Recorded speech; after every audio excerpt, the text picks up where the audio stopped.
Welcome back to the MMA Losems podcast. That's right, two straight losing events to start off the year and the podcast.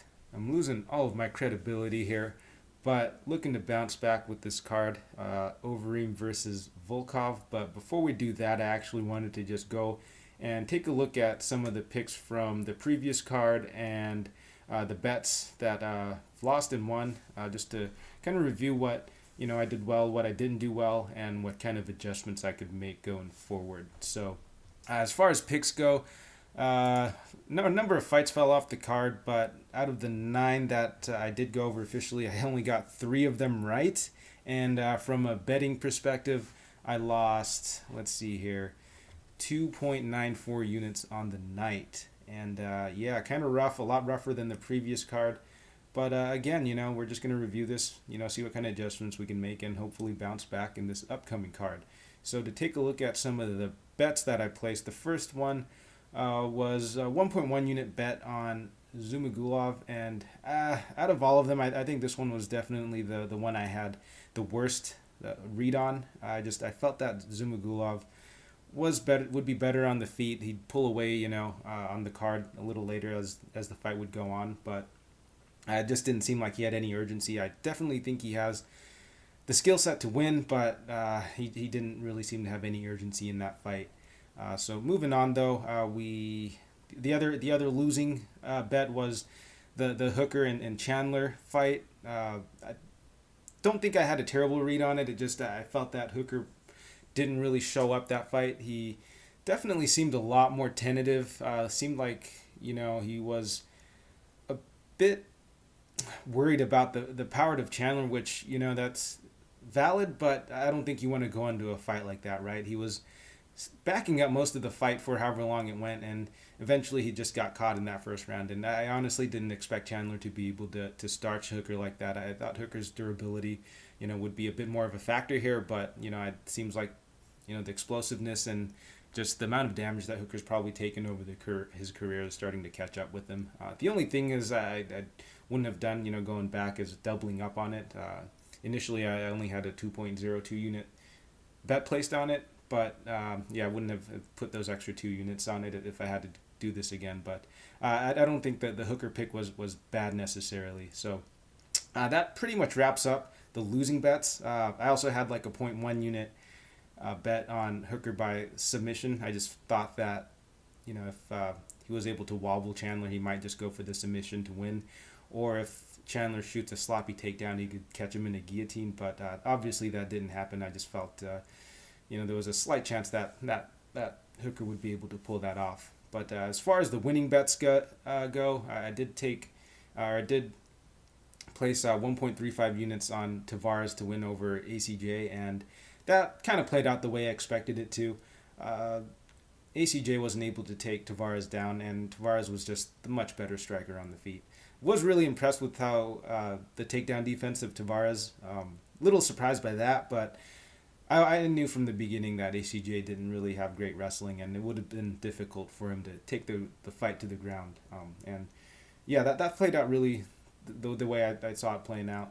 And then the other one was a 0.5 unit bet on Rodriguez to beat Amanda Ribas, and that was something I locked in on the day of or the day before. I don't remember, but I just wanted another play because the Hackprast and Sarakian fight fell through, and I just felt that Ribas her stand-up was a bit lacking. She was getting pieced up, or not pieced up, but she was getting in a lot of trouble with Dern and fighters like Marcos. So I felt that Rodriguez is by far the best striker that Ribas would have gone against, and I didn't think the knockout was going to happen, even though it definitely is a possibility since Ribas has been knocked out before, and Rodriguez is really, really high-level striker, and at least as far as women's MMA goes. And I just thought that if the fight stayed standing long enough that Rodriguez would have a chance to either win on the scorecards or potentially get that KO, which she did. And speaking of, man, Herb Dean, what a weird stoppage. I mean, very, very controversial. But yeah, Herb Dean always pulling this shit, where you can't just kind of fake a step in. I mean, it's you can't really technically he didn't do anything wrong, but you can't just kind of pump fake like step in like you're gonna stop the fight and then not do anything about it. But anyways, yeah, that about does it for the card. So overall, a minus 0.294 losing unit loss for the night. Yeah, that hooker doubling down on that fight really kind of fucked me. But yeah, I had to really go back to the drawing board for this card. And so without further ado, let's get right into this. And in this the card. First fight of the night, we have Osbourne, the plus 145 underdog, versus Dennis Bondar, the minus 170 underdog, or the minus 170 favorite. And let's start with and I don't know if you guys remember him, but he made his debut on the McGregor versus Cowboy card, and he was the one who cut the promo saying, they're going to look back at this card and say that Conor was the one fighting on the Osbourne card, and then, proceeds to get choked out by Brian Kelleher and had to tap out with his feet. And, it was a pretty embarrassing loss with, after cutting that sort of promo. But, you had a tough matchup in Kelleher there to make your debut against a vet like Kelleher. Kelleher knew, the game plan going in was to take Osbourne down, and he went and did that. He executed, but just kind of embarrassing for O'Day. With that being said, though, as far as what O'Day brings to the table, he is a very explosive striker. He has a lot of power in his hands, has a sharp jab and 1-2. Just the main issue with him is he's hasn't really fought anyone of note outside of Kelleher. I mean, he's mainly just been fighting on the regional scene, but the other thing is his takedown defense. He's getting taken down by these regional guys with ease. Like, it's kind of ridiculous just how easily he is taken down, and he has a very bad get-up game. He doesn't have any urgency. He kind of just likes to attack submissions on his back, and instead of trying to work his way up, and just the way he gets so easily taken down by regional guys, it's a little troublesome. So I'm sure Kelleher saw that on the tape and just looked to take him to the ground and just work the submission instead of standing and trading with him and risk getting knocked out, because O'Day does have quite a bit of power in his hands, very very quick and explosive. But going up against Dennis Bondar, who after going through the tape, he's kind of wild on the feet as well. Likes to swing like big overhands or just looping hooks. Really loads up on the shots. It's a little telegraphed, but he's mainly just looking to get the ground or the fight to the ground. And against someone like O'Day, I think he's not going to have a hard time getting him there. He'll likely just back O'Day up into the fence, swing those massive looping hooks of his, and then look to take him down. And just the way that O'Day was taken down with such ease against lower level guys, I don't see Bondar having too much trouble taking O'Day down. But with that being said, though, the fight does stay standing, and before he's able to take him down, he's going to have to get into striking range of O'Day, and during that time, I think O'Day is live for the knockout. I don't think Bondar's been knocked out. Let's take a look here. No, he hasn't. Hasn't been knocked out before. I don't think he's even been wobbled. So, I think his chin isn't an issue, but against someone like O'Day, that he could very well get cracked. So, O'Day definitely live for the knockout here, but I don't think it's going to matter much, since his takedown defense and his tendency to not have any urgency to get back to his feet once he is taken down is a little troublesome. So the way I see it going is maybe it'll start standing for a little bit, but for most of the fight, I do expect Bondar to take the fight to the ground here. So as far as a pick goes, I am going to go with Dennis here. I think he's going to be the one that's most likely to win the rounds by taking the fight to the ground, or kind of just holding O'Day up against the cage here. I do think O'Day might be live for the submission, since he does like to hump for that submission on his back, and if Bondar gets a little sloppy with the grounded pound, then he might give up a submission there. But I don't think that's too likely. I think what's more likely is if O'Day is to win, is through knockout. But the pick here is just going to be Bondar here. I think he can win on the cards, but no bet on this fight so far. I think pretty low level, pretty high variance fight in my opinion. So again, the pick is Dennis Bondar, but no bet. And in the next fight, we have Youssef Zalal, the minus 235 favorite against Seung Choi, the plus 200 underdog. And the odds for this fight actually had originally come out right when I finished recording the podcast for Choi versus England, which was uh, originally supposed to happen before England withdrew. And so yeah, I saw the odds right away and was able to get in on Yusuf Zalal at minus 150. Pretty lucky there since the line got steamed pretty heavily, and I just don't think that it's worth it at this point. It's a little steep, but as far as what Troy brings to the table, I think that he has really solid striking here. Let me see. He's a really tall guy. He really likes to use his range, the jab, the leg kicks. The only thing he really struggles with is the wrestling, and I kind of see this with a lot of the guys coming out of the Asian regional scene. They have really nice, accurate, crisp boxing, but when it comes to the grappling, it just seems like it's a little lacking. A lot of fighters are able to take advantage of the wrestling, just kind of hold them against the cage or just the mat, and a lot of the time they just seem a little lost there. It's been improving, but it just seems like it's a pretty big issue coming from a lot of these guys from the Asian regional scene. Not just Asian fighters, I'd say a lot of the even European fighters that go fight in the Asian regional scene tend to have very questionable wrestling. With that being said, though, Choi does seem to have really fluid striking. Very uses range really well, but again, just the wrestling is not very good. And as far as what Zalal is able to bring to the table, he's a very well-rounded fighter. I believe I compared Albazi to him in the sense that he's one of these new age MMA fighters who really can do it all, right? No real weaknesses. Is able to do everything really efficiently and kind of just take the fight to where it needs to go to win. And that's why I was on Zalal. I pretty much locked in that minus 150 as soon as I saw the line. I didn't even do tape yet, but I had seen so many of Zalal's fights last year and so much tape on him that I felt pretty confident in him. And then after going digging back into the tape again, I was pretty confident that Zalal can win this. Just looking back at his Austin Lingo fight, Lingo was supposedly the better striker going into the fight. Zalal had really good movement in that fight, really good output, and most importantly, he was able to just kind of grind Lingo up against the cage, kind of hold him onto the ground, and kind of just control him for most of the fight and just win rounds that way. And honestly, I see the same playing out in this fight against Choi, who has questionable wrestling. Going back to Choi real quick, he was fighting guys like Evloev and who's the other guy's name? Gavin Tucker, right? Two solid guys, and who are able to take the fight to the ground and kind of just control him there.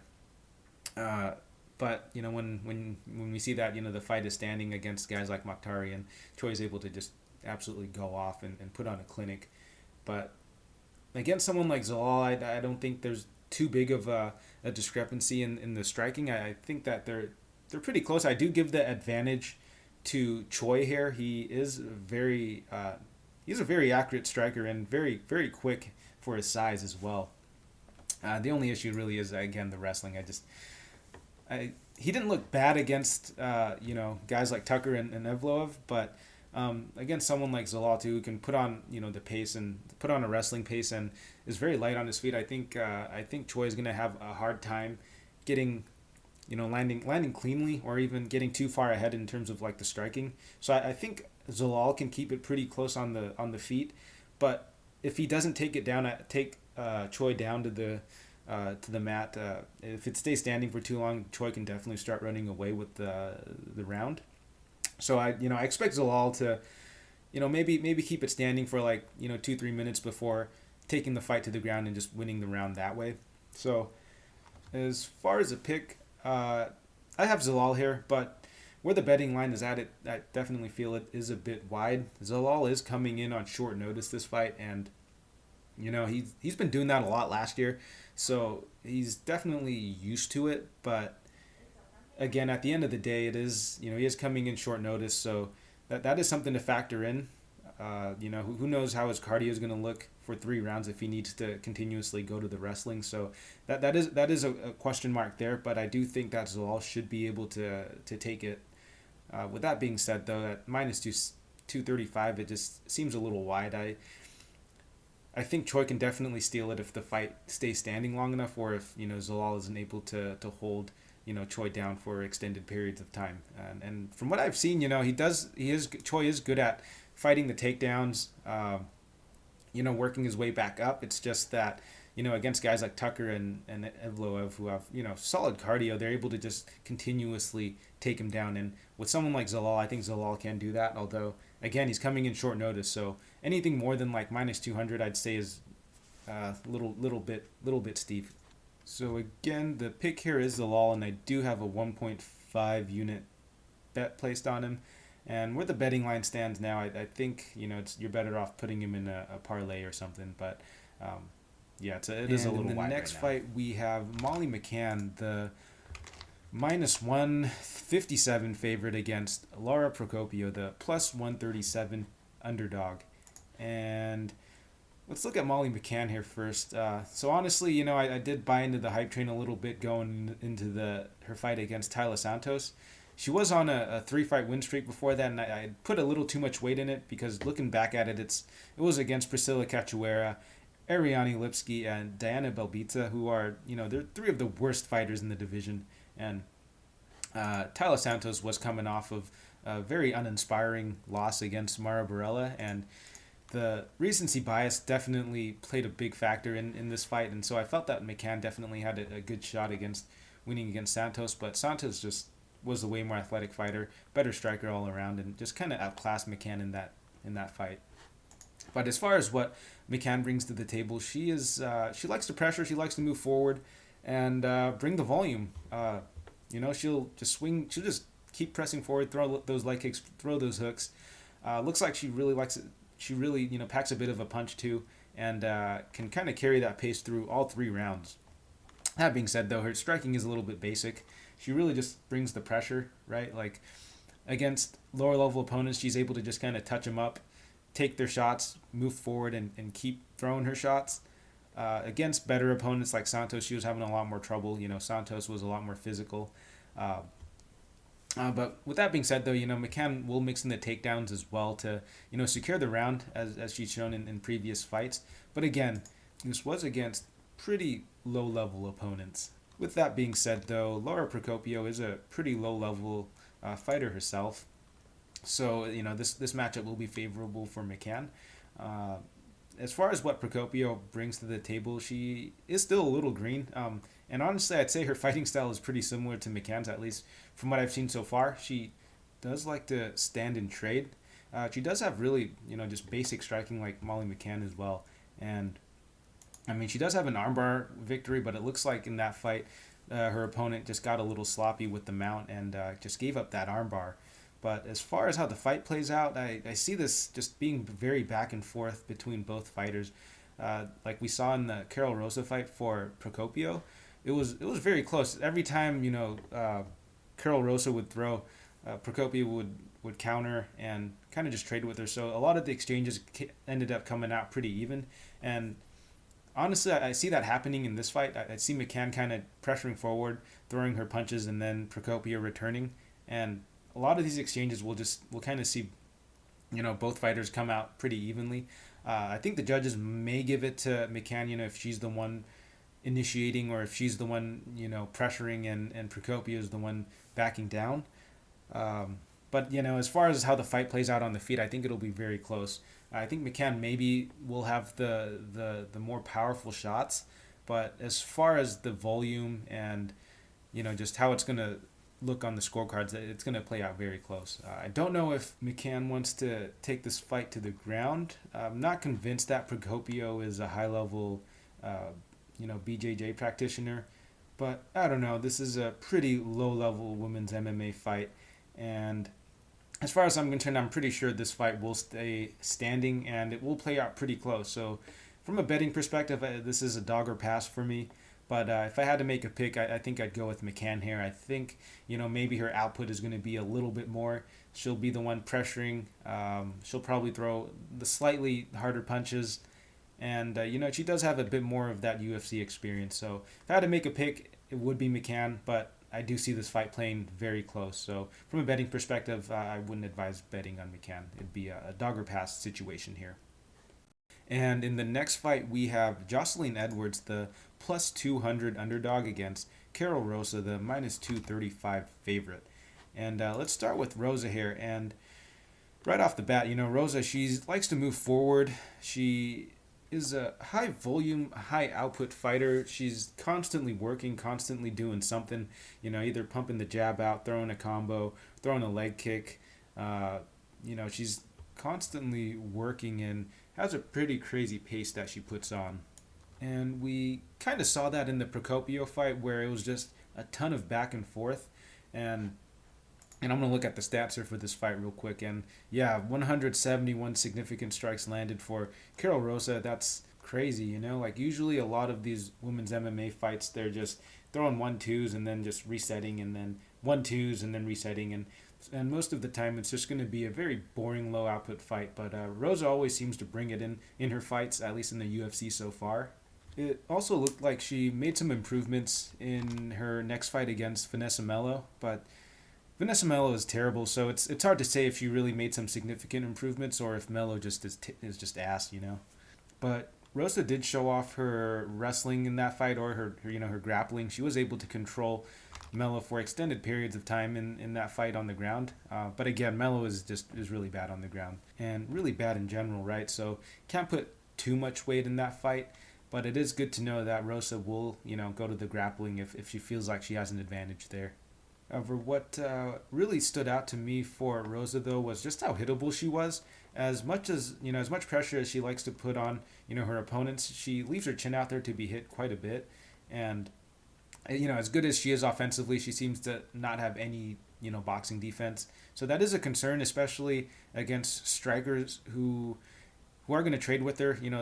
It's going to be hard for her to win on the scorecard when every time, she's landing, her opponent is also landing and potentially landing a bit more than her. So that is a bit concerning.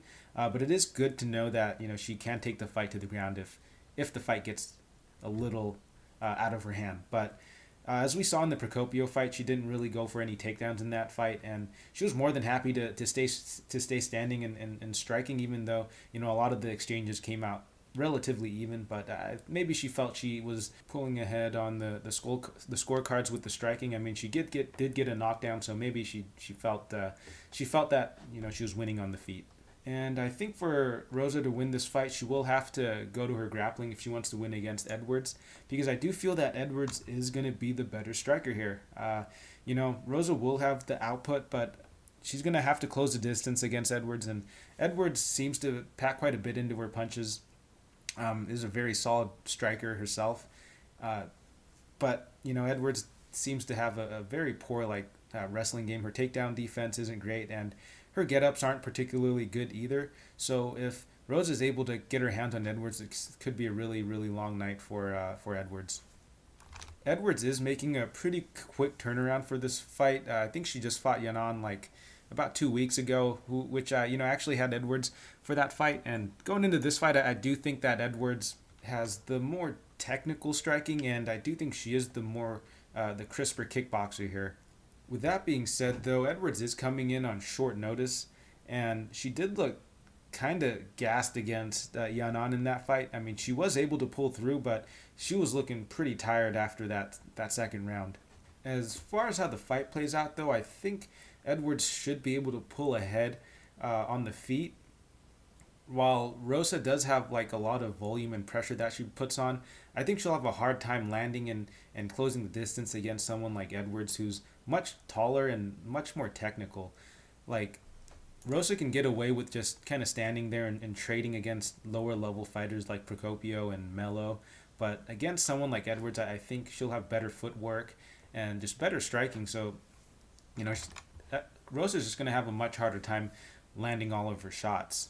So I think Rosa will have to take this fight to the ground if she wants to win. especially against Edwards, who has a pretty weak ground game herself. Like we kind of saw in that last fight against Yanan, where she was content to just kind of sit on her back for a little bit and hunt the armbar, which isn't terrible, but you just don't know how the judges are going to grade that, right? Like you may be hunting for the submission there, but at the end of the day, if you don't get the submission, you end up on your back and you're giving up a lot of valuable control time. So to sum up, I do think that Edwards will have a slight advantage on the feet. I think when it comes to like the striking exchanges, I think she'll be the one coming out ahead. The only the only concern that I do have for Edwards is whether she can match the pace of Rosa here and just the cardio and the takedown defense of Edwards. I'm not convinced that she's going to be able to stuff all the takedowns and be able to quickly get off her feet. And making this quick turnaround, I'm not sure her cardio is completely there. I mean, she was able to get through the fight with Yanan, but man, she just looked completely gassed after in that third round. So as far as the pick goes, I actually do think Rosa can win here. I think that while she may not be as efficient on the feet, I think the volume can start to add up a bit, and then if she is able to take the fight to the ground as well to kind of just win the round, I think she could very easily win the fight on the scorecards. But with that being said, though, I think the line is a bit wide. I think that Rosa shouldn't be that big of a favorite. I think that if the fight stays standing for prolonged periods of time, I think that Edwards can definitely start to pull away there. So I think that the line is a bit wide. I think that Edwards definitely has a pretty good shot at winning at least 2 rounds here. So the pick here is Rosa, but I do have a 0.5 unit bet placed on Edwards at plus 200. And in the next matchup, we have Devonte Smith, the minus 277 favorite against Justin Jaynes, the plus 237 underdog. And Jaynes is coming in on short notice here.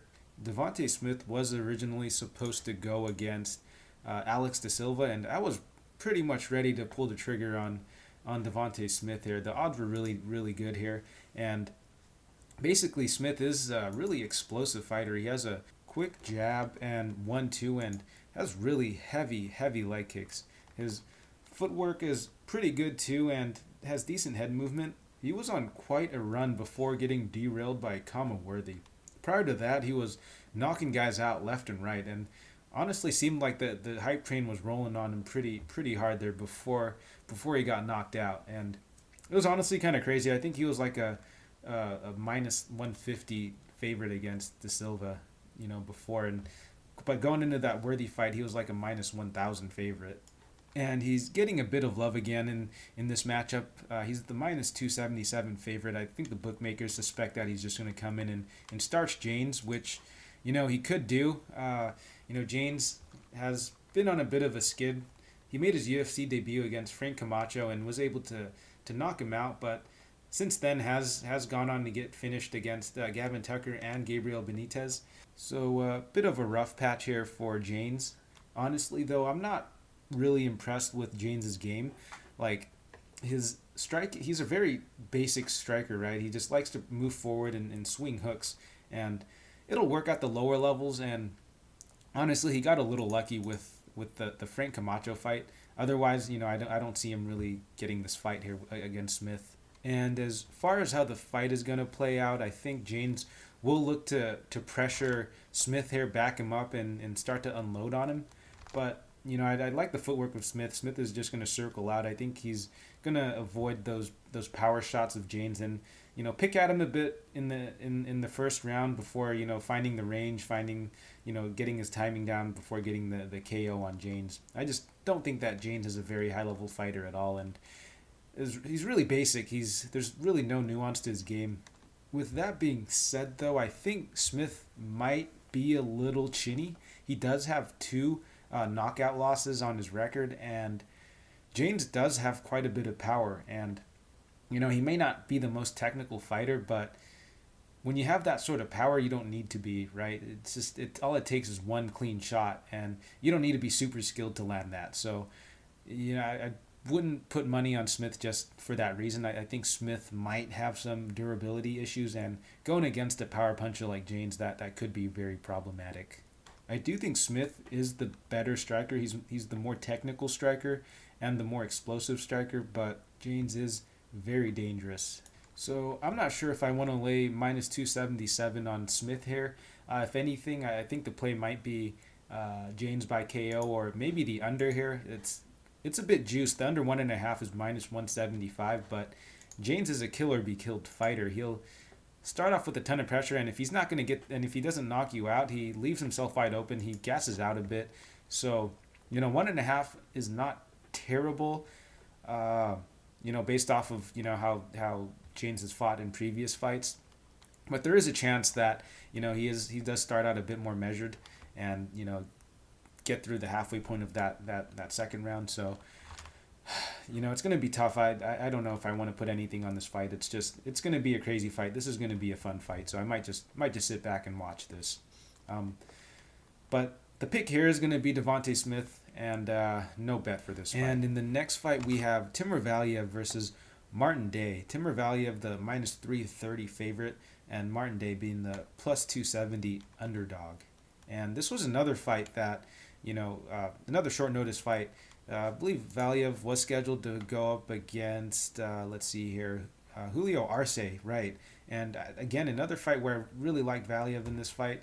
Valiev was only like the minus 120 favorite against Arce, who I believe isn't that good. And another fight that I really wanted to take Valiev on, but with the new opponent in Day, I feel like the line is definitely a bit wide here, with Valiev being the minus 330 favorite. I definitely do think that Valiev should be favored here, but at this price, it seems a little steep. Valiev, he's a very well-rounded fighter. I think it's definitely somewhat warranted being that big of a favorite. He's very well-rounded. He's fought some pretty tough opponents in the regional scene. Has done very well there. And as far as what he brings to the table here, he's a very explosive striker. He swings heavy shots, heavy leg kicks, great combination puncher, and also has a very good ground game as well. The only thing is, in his last fight, that was crazy. I don't know if I would call him chinny, but he got caught. He got caught in that fight. It definitely looked like Jones landed pretty clean on him. So I don't want to question the durability of Valiev just yet, but that's definitely something to consider, right? And against someone like Martin Day, who is I feel like a pretty solid striker, that is a little steep for the price there. With that being said, though, Martin Day hasn't really been giving a good account of himself in the last few fights. So against, in his UFC debut against Pingyuan Liu, it was a really close fight, I'll be honest there. It looked like he might have, I wouldn't say a robbery, but, he definitely got an unfavorable decision there in a fight that I think he should have won. But, moving forward, he got caught against Davy Grant, who, I thought he would have had the striking advantage against, and then got caught with the left hook there. I was honestly a little surprised with how much damage he was taking from Grant. So for as good as Day is offensively, I feel like he leaves a lot to be desired defensively. He's still very hittable, and against someone like Valiev who swings heavy, that's going to be an issue. I think he could get caught by Valiev, and if he's not careful, he could get put out. As far as how the fight is going to play out, I actually think that Valiev will be the one pressuring. He'll be the one backing Martin Day up against the fence here, try and kind of unload on him, and then maybe shoot for the takedown if he sees an opening. He's definitely going to want to go for the legs of Day to kind of lower the, tamper his movement a little bit. And man, Valiev swings heavy leg kicks, so that's definitely going to pay off as the fight goes on if he doesn't get him out of there early. So I definitely think that Valiev has a lot of paths to victory against Day here. It's just I'm not sure if I want to pay minus 350 or 330 on Valiev, especially since he is coming off of a KO here against Trevin Jones, and it's only been about like 4 or 5 months, and that was a pretty nasty knockout. So skill for skill, I definitely think Valiev should be able to win pretty comfortably. I think he's a little better everywhere in all aspects. With like the striking and, the grappling. It's just that right now I'm not the most confident in Valiev's durability, and I don't really want to pay minus 330 to find out. To sum up, though, I do think that Valiev is going to take this. So the pick is Valiev, but again, I'm going to have to pass on this fight from a betting perspective. And in the next fight, we have Mike Rodriguez versus Danilo Marques. Mike Rodriguez, the minus 250 favorite, and Marques, the plus 210 underdog. And let's start with Rodriguez here, who is coming off of a loss against Ed Herman. And that was a legit robbery loss because Rodriguez had Herman hurt. He kneed him to the liver, and Herman just keeled over there. It should have been a KO, but the ref thought it was a nut shot. Gave him plenty of time off, and he should have won there. But with that being said, Rodriguez did choke in that third round, right? Like, he was winning those 2 rounds, goes into the third round, gets taken down, and then loses to Kimura, right? He choked. You could say he was, he should have won that, but at the end of the day, the fight did go on, and he choked in the third round. That aside, though, Rodriguez has very solid striking. He's a tall, rangy fighter, and, he uses his length really well. He throws the jab and front kick and leg kick, throws the elbows in the clinch. He basically uses all of his limbs really well, full extension, everything. His takedown defense isn't bad, but his BJJ might not be that good. According to Wikipedia, he is a blue belt, and the way that Ed Herman was able to just lock up that Kimura on him in the third round, I'm not very impressed with what Rodriguez has to offer in the BJJ department. And that definitely is something to consider against someone like Danilo Marques, who is a pretty high level black belt himself. The only thing for Marques, though, is I just don't think he's that good outside of the BJJ. I don't think his wrestling is that good. I don't know if he'll be able to take the fight to the ground. His striking isn't that great, so he's not going to offer much of a threat to Rodriguez on the feet. And if he isn't able to take the fight to the ground, he's gonna get battered on the feet. He's getting pretty old too, and he's honestly, I'm not sure how he was able to make the UFC. He's not a particularly exciting fighter. He did get a win against Ibragimov in his debut, and honestly, that was just such a terrible showing by Ibragimov. Ibragimov usually is a very aggressive fighter, but he just looked super tentative that fight. Didn't really want to engage, and it ended up just being a really low output, really boring fight. So yeah, I'm not really impressed with Marques at all. He's a bit of an older fighter with really terrible stand-up and not particularly good wrestling. So as far as how the fight is going to play out, I think that Rodriguez is really just going to be able to piece Marques up on the feet here and really just be able to stuff the takedowns and keep the fight standing. But if the fight does get to the ground, though, I don't know. That could get a little dicey because Rodriguez, I think his BJJ is a little questionable, and against someone like Marques, it could be he could sub him. So if I were to place a bet on this fight, it maybe put a little bit on Marques by submission, but nothing crazy. I think that Rodriguez should be able to win. Where the odds are at right now, it is a little steep, although against someone like Marques, where his only path to victory is a submission, I think minus, what was it, 250, 230. Let's take a look again. Yeah, minus 250 isn't. But it's Mike Rodriguez, man. He's not that good. But yeah, against someone like Marques, I think minus 250, you could definitely put him in a parlay, which I might do. This is a really chalky card, so I might just put together like a couple 2-leggers and have some parlays for this card. But as far as the pick goes, I'm going to take Rodriguez. I just think that he's going to be the much better fighter on the feet, and I'm pretty certain this fight will take place on the feet here. And so the pick here is Rodriguez. No bet yet, but I might put Rodriguez in a parlay. And in the next fight, we have Michael Johnson, the minus 200 favorite, against Clay Guida, the plus 170 underdog. And I'll keep this pretty short because it's kind of straightforward, and it's because Michael Johnson he's unbettable. He's super unreliable. Like, he's winning until he's not, and it happens way too much in his fights. He's 19-16, so it's kind of crazy that he's still in the UFC, but he's an exciting fighter. And the thing is, he just chokes. Like, I don't really know what else to say, but yeah, he has good leg kicks. He's really got fast hands, and that's kind of his thing. He's an really explosive striker, but he just hasn't really been able to put it all together. Like, his last knockout win was against Dustin Poirier in 2016, and since then he's had 6 losses and 2 wins. One of them being a split decision win against Feely. So I definitely think that Johnson is on a bit of a decline athletically, and just same with his durability. So yeah, I just don't think that Michael Johnson is even close to being the same fighter that he was 4 or 5 years ago.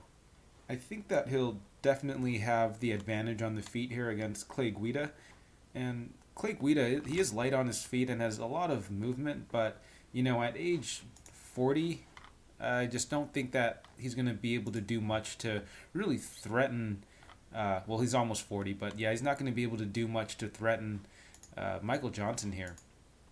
And with that being said, though, it is Michael Johnson. You don't know what's going to happen. Like, if he isn't able to get Guida out of there, maybe Guida is able to squeak by with the decision, steal a decision there. Just outwork Michael Johnson, but. Yeah, I can't trust Michael Johnson at all. I mean, he should be able to beat Guida here pretty comfortably. I mean, Guida's getting kind of old in there. He's getting kind of slow. I just don't see too many. I just don't see how Clay Guida can threaten Michael Johnson here. But knowing Michael Johnson, maybe he'll get caught in like a submission. Maybe he'll lose a decision to fucking Clay Guida. Who knows, man? Just can't trust Michael Johnson at all. Again, he should be able to win, but he should have been able to win a lot of his previous fights. But he just finds a way to lose. So, I'm gonna pick Michael Johnson here, but I'm not gonna bet on him at all in this fight. And in the next matchup, we have Beneil Dariush, the plus 100 underdog, against Diego Ferreira, the minus 120 favorite. I think this is a pretty interesting matchup between two guys who have kind of flown under the radar in the lightweight division. Both guys are on quite a nice little win streak here, and if I'm going to be honest, I am a little bit higher on Dariush than I am on Diego Ferreira. These guys actually fought a while ago, right? Back in 2014, so about a bit over 6 years ago. And Dariush was able to get the better of Diego in that fight.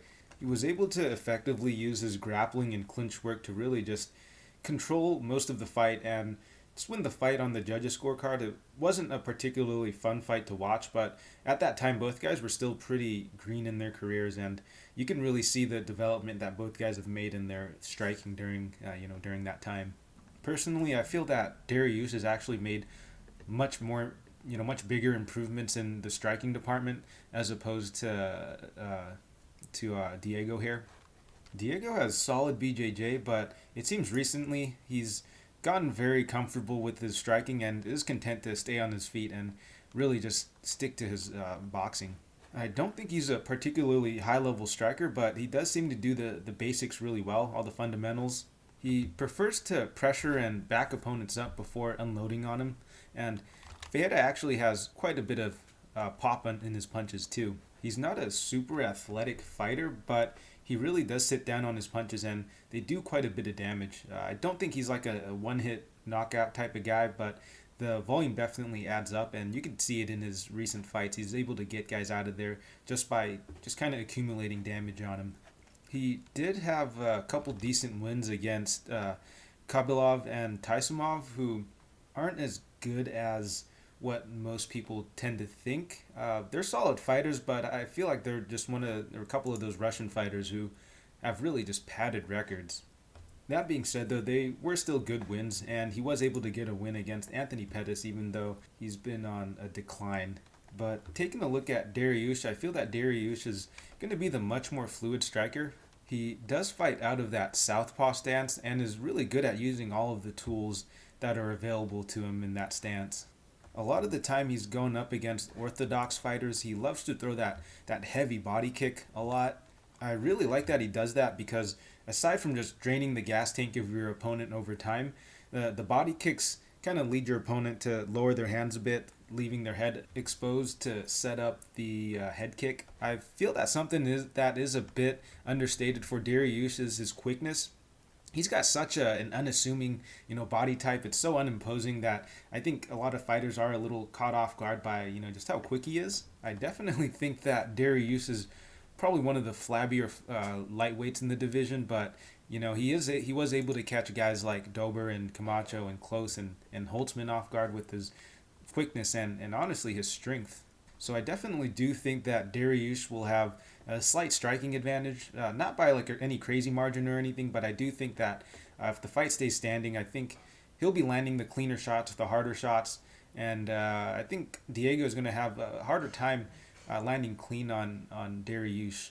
Dariush does have pretty good reaction speed, and his footwork and head movement is pretty solid as well. So overall, I just find him to be a much more complete striker and honestly a little more nuanced, a little more technical from a stand-up perspective. I also feel that Dariush is good enough wrestling in BJJ to be able to neutralize a lot of what Diego can bring on in terms of like the grappling. My biggest concern with Dariush right now is that his durability might be a little bit questionable. He has gotten wobbled in a few of his fights, especially in that close fight where he was hurt before he was able to make that comeback. But his durability is definitely of concern here.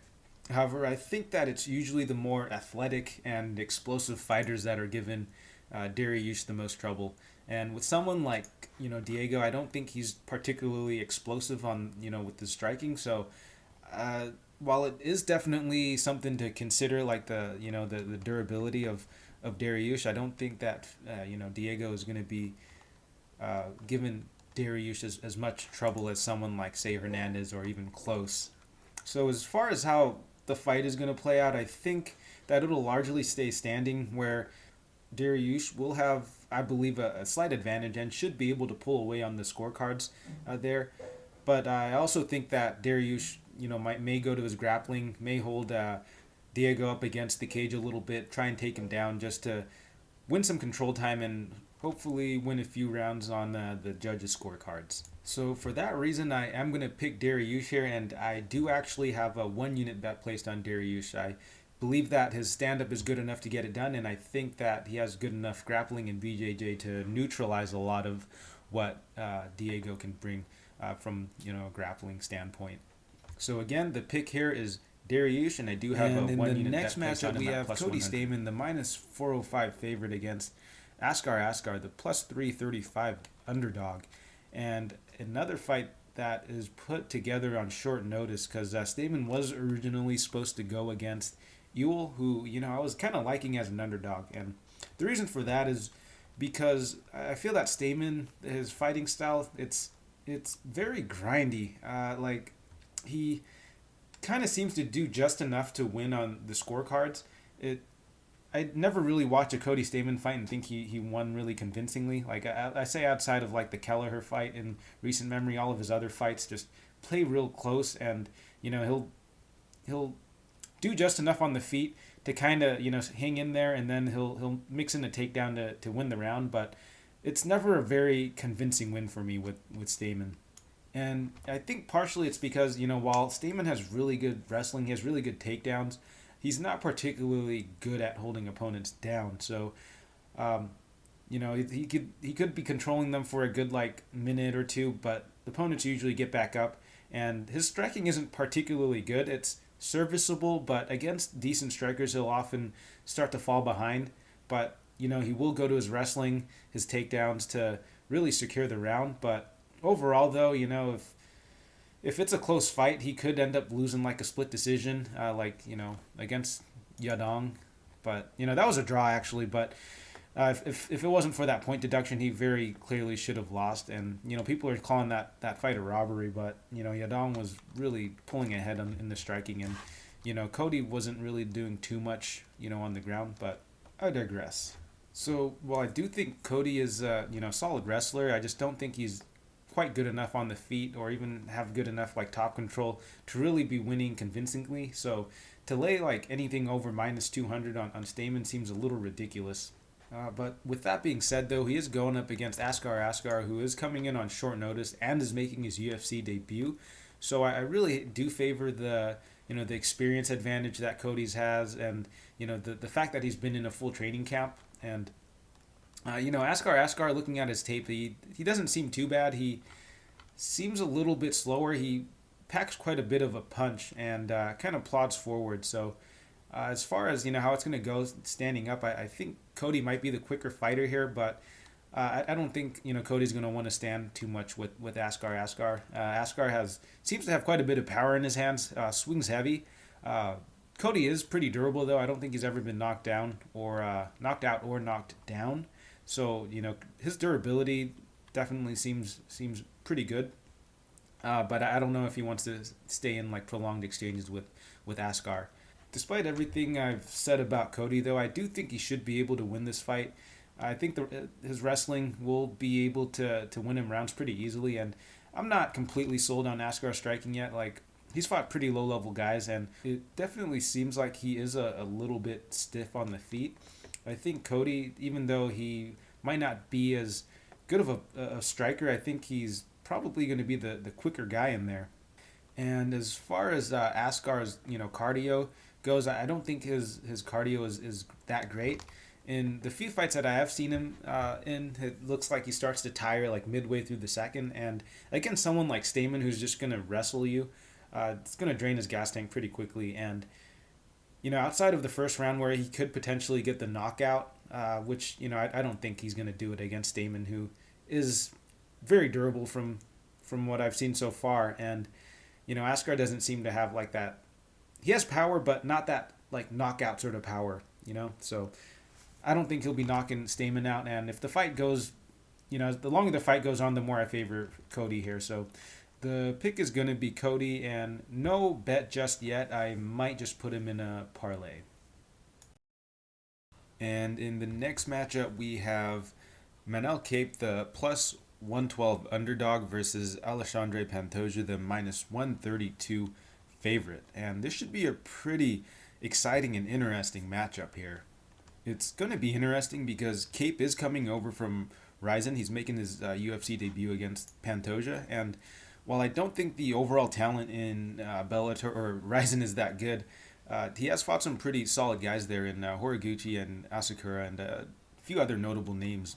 He's also a really exciting fighter to watch as well. Kape does like to taunt his opponents, but he does have a really solid stand-up game to go with it, though. He's a very explosive fighter on the feet.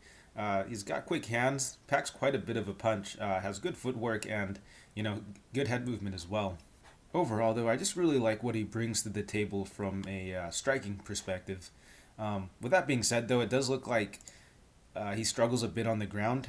In some of his other fights, it looks like he's taken down pretty easily and is controlled on the ground for, is able to get controlled on the ground for, extended periods of time. And I'm not sure how much that's improved since that was a few years ago, but in those fights, he just didn't look that great on the ground. Fortunately for him, though, it doesn't look like Pantoja's a really dominant wrestler. I mean, he's a solid BJJ guy, but his Pantoja's wrestling isn't that great in my opinion. And while Pantoja does have really solid BJJ, it seems like he's really comfortable on the feet. He's more than willing to stand and trade with opponents, at least in recent fights. And he's, I consider him a bit of a brawler at this stage in his career. With that in mind, though, I just don't think that's the type of fight you'd want to engage in against Kape, who is very dangerous on the feet. However, I'm not too sure that Pantoja has the wrestling chops to bring this fight to the ground and to keep it there for that matter. So I am inclined to believe that this fight will largely stay standing, and in that case, I do favor Kape a bit more in this matchup. There are a lot of question marks, though, about this matchup.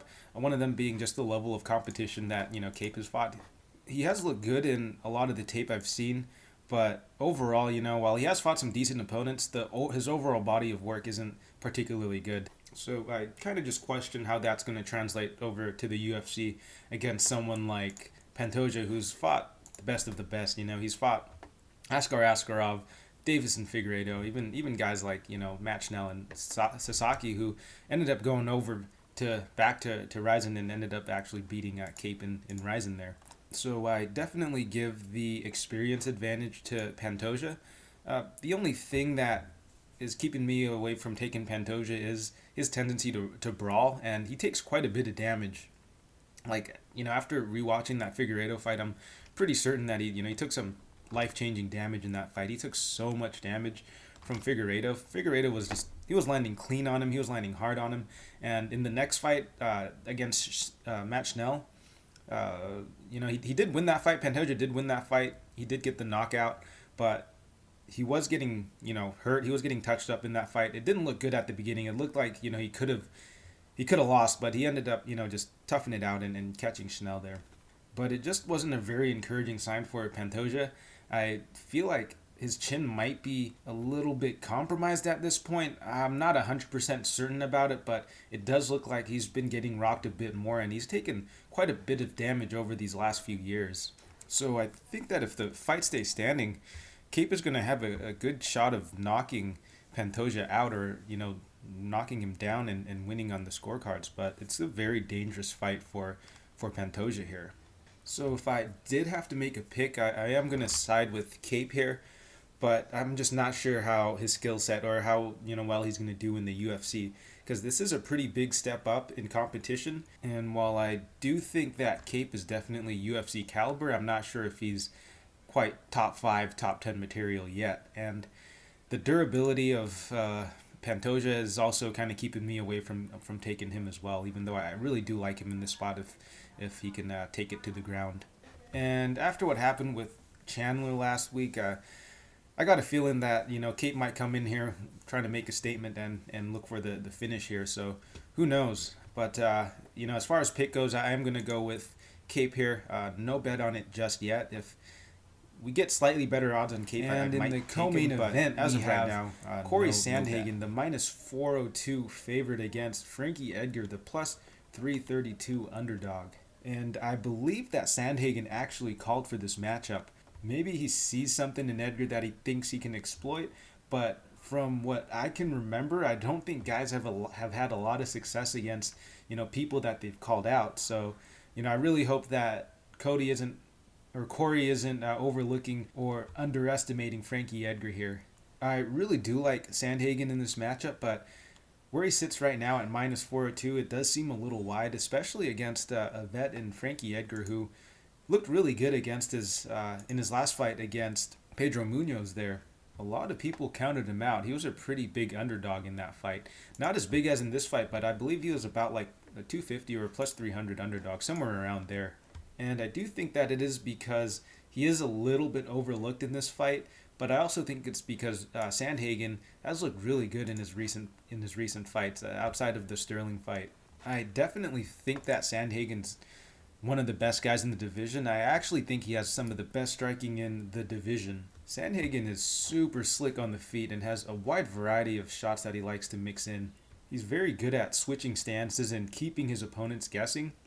He's also really good at, going to the body, going to the head, just keeping it mixed up so his opponents won't get a really good read on what he wants to do. In addition to that, he has great head movement, great footwork, and great feints. Overall, I just feel like he's a pretty complete package when it comes to, the striking. And to top it all off, he does have really good cardio as well. He is able to maintain his pace and volume throughout 3 rounds without any issue. His biggest weakness, though, I feel is his wrestling, which honestly I don't actually think is that bad. He has a good Kimura trap that he likes to use if, when opponents, have him up against the cage. And I feel like the only person that really gave him any trouble in the wrestling department was Aljamain Sterling, who I feel like is the best wrestler in the division and likely to be the next bantamweight champ. But that is for another time. So moving on to Frankie Edgar, this will be his second fight in the bantamweight division. So he gave a really good account of himself in that Munoz fight, where a lot of people counted him out. But prior to that, he was struggling a lot against some of the other guys like Holloway and the Korean Zombie and Brian Ortega. These guys are really high-level guys, so, you can't fault him too much, especially, for Edgar, who's a bit up there in age. With that being said, though, Edgar actually doesn't look too bad. He looks like he still has a lot of his speed and strength. He hasn't slowed down that much. His cardio still looks like it's really good. He can go 5 rounds easily. So, as far as how this matchup is going to play out, I think that Edgar can definitely make it a lot closer than the odds imply. While I do think that Sandhagen should be the favorite in this matchup, I don't think that he should be this big of a favorite. Edgar has shown that he could still hang with some of the best guys, in the division right now. I definitely think that there is a path to victory for Edgar if he's able to make this really just a grindy fight. I don't think he wants to stay on the feet standing, trading with Sandhagen too much, because I think that Sandhagen will very easily, get ahead in those exchanges. But, Edgar is going to have to maybe shoot for a takedown or try and hold Sandhagen up against the cage for a little bit and really just put him in the clinch, or just get his hands on Sandhagen, wear him down a little bit, and try and get away from those, striking exchanges. That being said, though, I think Sandhagen should be able to execute his game plan, and I do think that Sandhagen will end up winning this by decision. He'll likely keep this fight standing long enough to pull ahead on the cards. But I just feel that the line is a little wide here. I don't know if I want to lay, minus 402 on Sandhagen here, especially against a Frankie Edgar who is still performing at a pretty high level. So the pick here is going to be Sandhagen, but I don't think I'm going to be betting this fight. And we're finally here at the main event. Alexandre Volkov, the minus 187 favorite against Alistair Overeem, the plus 162 underdog. And this is a very interesting matchup, at least for the heavyweight division, just because of the potential, title implications. We have Overeem, who's trying to make one last run at the title, going against Volkov, who's established himself as a perennial top 10, top 5 guy in the heavyweight division. And right now, I honestly think that we're starting to see a prime Volkov right now. He's only 32 and has a ton of UFC experience. I think we're going to see a Volkov who's starting to put it all together. He's got very good kickboxing and is great at using his length. He matches up well against most of the heavyweight division, mainly because they're fat fucks, but also because Volkov is good at managing distance and picking at his opponents. He has a great jab in 1-2, but what I feel he uses most effectively is his front body kick. I've said it before and I'll say it again. I think going to the body is one of the best things you could do, especially against heavyweights. These guys have massive bellies and terrible cardio, so going to the body is fairly easy and will pay dividends as the fight goes on. So I think that if Volkov can keep the fight standing, he can maintain distance and pick Overeem apart, but I don't think Overeem will let this fight stay standing for too long. Overeem is a solid kickboxer himself, even though he is getting a bit up there in age. At this point in his career, though, Overeem has rounded his game out really well. I think for Overeem to win, he'll have to mix in the takedowns, or at least threaten it. He'll have to tie Volkov up in the clinch and wear him down, or he'll have to press Volkov up against the cage and kind of just grind him out. I don't think he'll want to let Volkov control the octagon. I definitely think that this fight is winnable for Overeem, but he'll have to do so much more right, whereas Volkov will just have to keep the fight standing. So, as far as the pick goes, I'm going to go with Volkov here, but I definitely do think that Overeem can pull off an upset here. He's a legit vet, and I think he has a few tricks up his sleeve he can use. As far as bets go, though, I am looking at the over 2.5 here at minus 125. Neither guys are big finishers or have massive power. Volkov is more of a volume guy, and he does have a number of KOs, but it's mainly through accumulated damage. I think both guys are durable enough to survive 2.5 rounds against each other, but I haven't pulled the trigger just yet. I'm just tripping out a little bit because this seems like such an obvious play, so I am a little weary. I'll dig into the tape a little more to see if I'm convinced otherwise, but as far as the pick goes, I am taking Volkov, and I'm looking really heavily at the over 2.5. And that'll do it for the podcast. Thank you guys for listening. I really appreciate it. I've actually had a lot of fun doing this podcast. And, I doubt anyone is tailing me right now, but when I do get this train rolling, I do recommend you guys follow me on my Bet MMA tips page. I've made sure to include that Link in the description below. A lot of the time, I'm locking in bets before I release the podcast, so check me out there if you want to get a jump on some of the lines before they get steamed. But yeah, I know that the record isn't great right now, but I definitely do believe that I can bounce back here in these upcoming weeks. But yeah, that'll do it for this podcast. Again, thanks for listening, and peace out.